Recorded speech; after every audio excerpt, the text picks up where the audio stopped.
महोदय, हमारे संसार का सबसे महत्वपूर्ण द्रव पानी वर्षा, झरनों, तालाबों, नदियों, कुओं आदि से मिलता है। स्टॉप। शायद ये बात सच है कि आज के युग में पानी की आवश्यकता उतनी ही है जितनी आवश्यकता पाषाण युग में रही होगी। स्टॉप। यद्यपि पृथ्वी पर इसकी पूर्ति सदा होती रहती है, फिर भी कुछ स्थान ऐसे होते हैं जहां पानी की कमी रहती है। आज बढ़ती जनसंख्या और उसके साथ साथ औद्योगिक प्रगति के युग में पानी की मांग बढ़ती जा रही है। लगता है घरों और कल कारखानों में पानी पर राशन करना पड़ेगा। इसे रोकने के लिए कोई ऐसा तरीका निकालना होगा जिससे समुद्र से पर्याप्त शुद्ध जल मिल सके। इसलिए अब यह बहुत आवश्यक है कि जल का संरक्षण किया जाए। पैरा देश में इसी जल संरक्षण के निरंतर प्रयत्न चल रहे हैं। नई दिल्ली में अप्रैल 1998 में राष्ट्रीय जल संसाधन समारोह आयोजित किया गया। फिर संपूर्ण देश के 1000 स्थानों में इस प्रकार के समारोह आयोजित किए गए। पर्यावरण में जल के महत्व को देखते हुए इस बार का मुख्य विषय जल तथा पर्यावरण रखा गया है। सरकार ने यह माना है कि जल संसाधन सबसे महत्वपूर्ण राष्ट्रीय संपदा है तथा यही राष्ट्रीय आर्थिक संपदा तथा स्थायित्व की कुंजी है। पानी हर समय एक सा नहीं मिलता, इसलिए इसके नियोजन, विकास, संरक्षण तथा उपयोग की सबसे ज़्यादा आवश्यकता है। कृषि में, पीने के लिए, उद्योगों आदि में पानी की आवश्यकता दिन प्रतिदिन बढ़ती जा रही है। स्वतंत्रता के बाद पंचवर्षीय योजनाओं में जल की व्यवस्था करने के प्रयास किए गए हैं, लेकिन जल के उपयोगों, फार्म प्रबंध, जल संरक्षण, जल की किस्म तथा प्रयुक्त जल के निपटान की ओर पर्याप्त ध्यान नहीं दिया गया। मालूम होता है कि जल समस्याओं के प्रति जागरूकता का अभाव है। जल संसाधन मंत्रालय का कहना है कि हर वर्ष लोगों में यही जागरूकता लाने के प्रयत्न किए जाते हैं। सार्वजनिक समारोहों के अलावा केंद्रीय जल आयोग के नई दिल्ली स्थित मुख्यालय में एक समारोह आयोजित किया जाता है। इस आयोग की स्थापना 1 अप्रैल 1945 में की गई थी।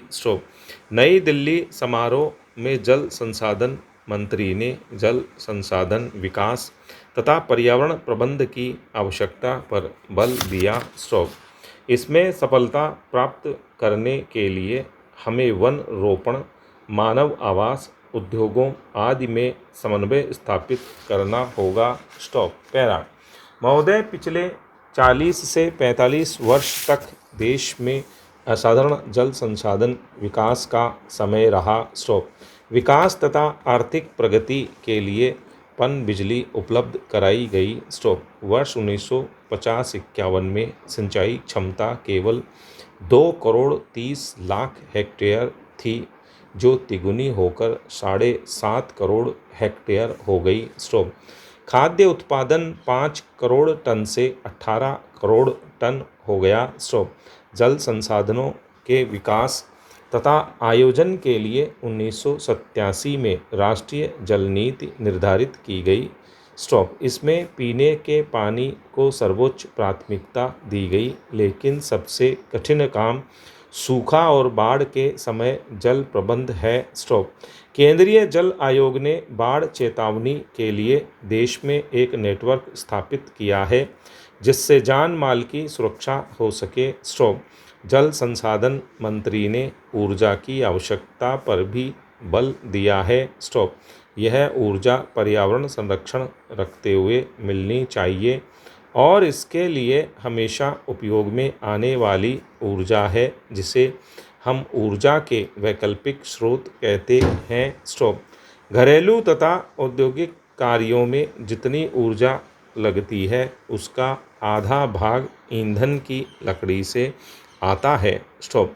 इसके कारण वन काटे जा रहे हैं, जिससे ऊपर की मिट्टी व भूमि का क्षरण हो रहा है। स्टॉप।